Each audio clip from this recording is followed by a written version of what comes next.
When was the last time you prayed not just for what you wanted, but for the power to live the life God actually called you to live? See, I used to pray like I was handing God my grocery list. Lord, please fix my business, my marriage, my family, fix my schedule, give me favor with the clients and customers. But then I read this one prayer from Paul in Colossians 1. It flipped my whole perspective. Paul wasn't praying for comfort. He wasn't praying for more stuff. He was praying for 3 supernatural gifts that every kingdom leader needs, and I think most of us forget.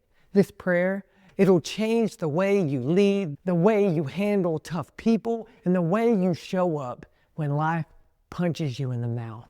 I'm not talking about a quick fix prayer where you can beg God to bless your to-do list.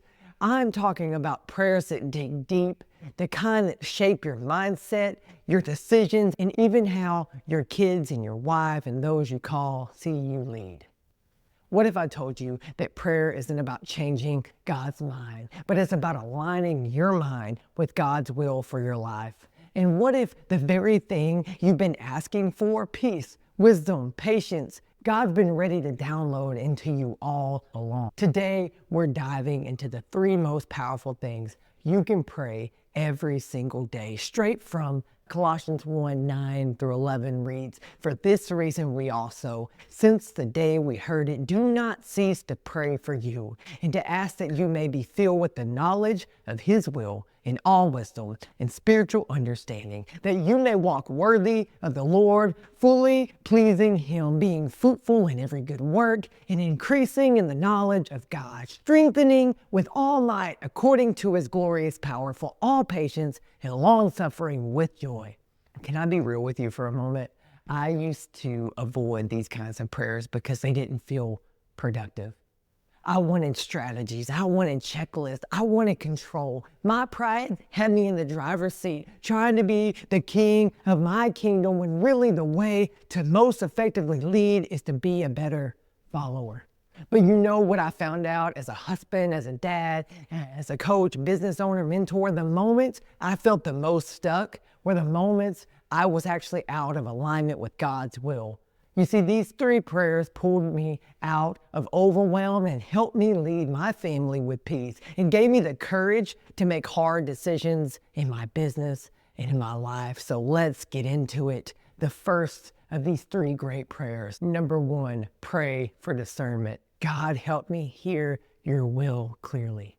I love this quote by Charles Spurgeon that says, "Discernment isn't knowing right from wrong, it's knowing right from almost right." Tag, that hits so hard, especially as leaders and entrepreneurs. When we've got the strength of being a visionary leader, the dark side of that strength is the itch to go chase the new shiny thing that catches our eyes. But just because you can doesn't mean you should. From experience, I can tell you, I've wasted so much time chasing all the little rabbit trails that I wasn't called to or wasn't blessed to go do. Paul starts by praying that his friends would be filled with the knowledge of God's will, not their own agenda, not the world's advice, but God's will.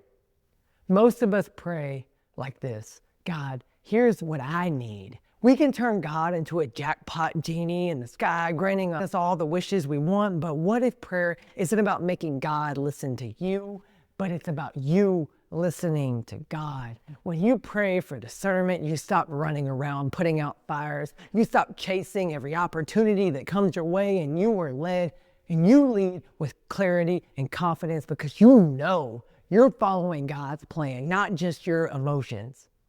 So the action step I want you to take today is start your next prayer with this question: God, what do you want me to see, do, or understand today?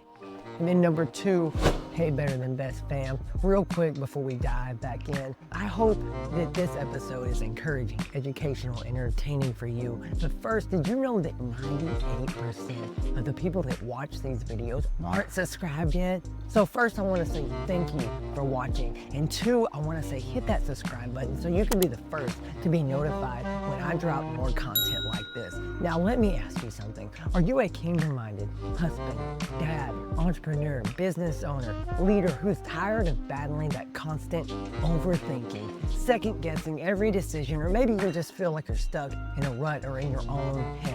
If you are, I want to personally invite you into my private community, the Better Than Best Brotherhood, where we'll go deeper. This isn't just some group.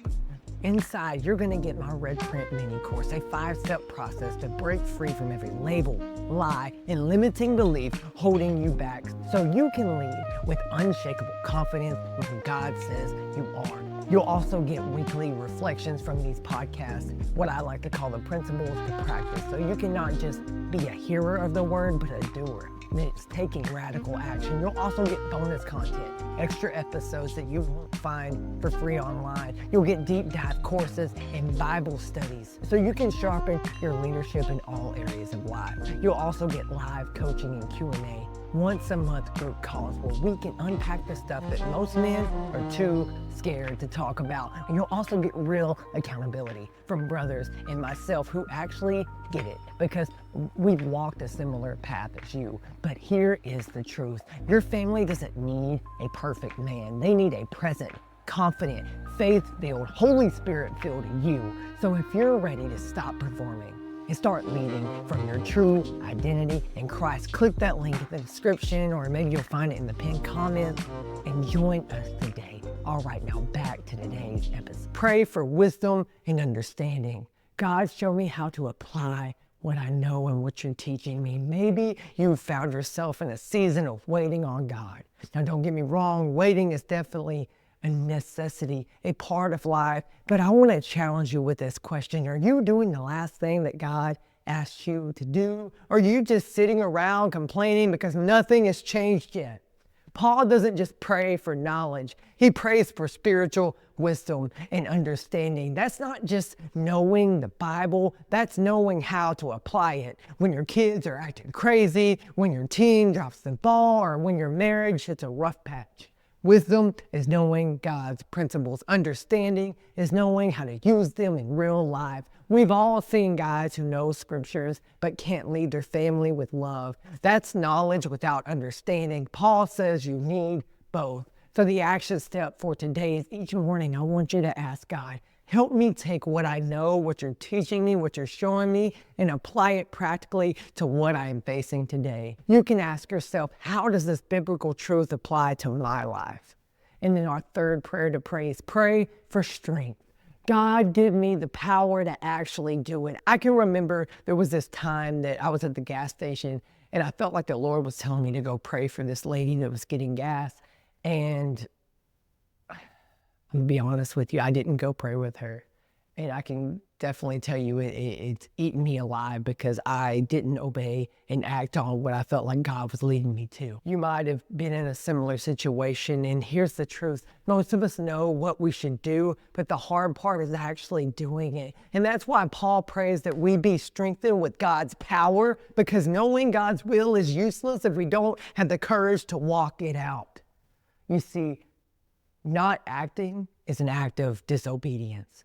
Not doing what you've been told to do is an act of disobedience. And I don't know about you, but I want to obey God, because on the other side of our uncomfortable obedience is someone else's miracle and breakthrough, and even ours. See, this is where the rubber meets the road, friend. It's where you say, God, I'm tired of trying to do this on my own strength. Fill me with your power to lead my family, love my enemy, and handle the pressures with grace. So that action step is when you pray, don't just ask for answers, ask for the strength to actually follow through. Now, I want to share with you this gym analogy. I wanted you to think of it like this. Discernment is like knowing what muscle you need to train. Wisdom and understanding is like knowing the right exercise to do. And strength is actually hitting the weight and the reps. See, most leaders stay stuck because they know what to do, but they lack the spiritual strength to show up and do it, especially when life gets heavy. Skip these prayers and here's what happens. You drift instead of lead. You react instead of respond. You grind in your own strength until you burn out. It will break you. But when you pray like Paul, you move through life with this unshakable confidence and clarity, because you're not just making decisions for God, You are partnering with and making decisions with God.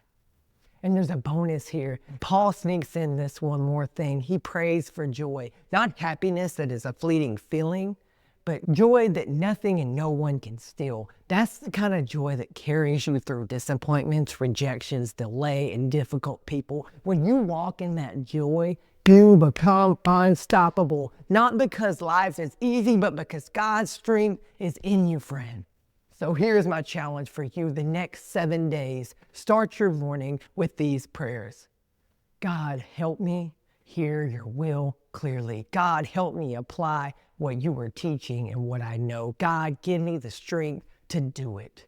And drop a comment right now. Which of these 3 areas do you struggle with most? Hearing God's will, applying what you know, or finding the strength to do it? Let's talk about it. And if this hit home for you, make sure that you subscribe, because this channel is all about helping kingdom leaders and men lead with faith, courage, and clarity. And if you're feeling overwhelmed right now, I've got a video right here where I'll show you exactly how to overcome burnout. Now remember, leadership isn't about knowing everything. It's not about having all the answers.